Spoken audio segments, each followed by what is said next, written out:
Odisha Chief Minister Mohan Maji has hinted at a possible increase in the number of MLAs in Legislative Assembly, signaling a future delimitation exercise that could expand the House strength to around 200. Speaking at an official program, the Chief Minister said the state government is planning ahead of to meet long-term legislative and administrative needs.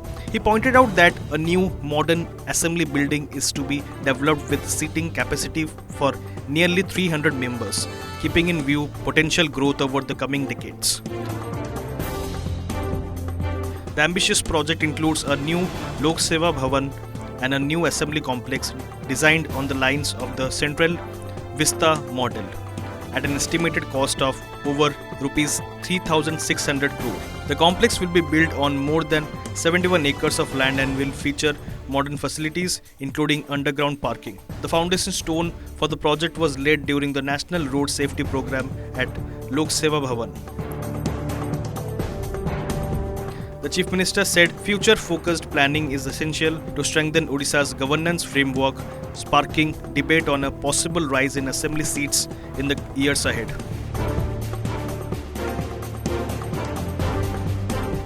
एबे विधानसभार seat संख्या आमर 147 अच्छी पाखापाखि प्राय आउ 3-4टी seat केवल अधिक बसिबार व्यवस्था ता भितर अच्छी जदि संख्या डिलिमिटेशन रे विधायक मानकर संख्या बढ़ी जीवो ताहले जहाँ शुणा जाउछ मु भी कन्फर्म नुह कि शुणा जाउछ एथिरे पाखापाखि 200 पाखापाखि विधायक संख्या अर्थात आहुरी आपंकर 50 पाखापाखि संख्या बढ़िबार संभावना अच्छी एवं जदि आम आगामी 50 वर्ष कि 100 वर्ष को जदि आम टार्गेट करी जीवा ताहले मध्य आहुरी 100 सीट आम आज कहीं बनैबा नहीं।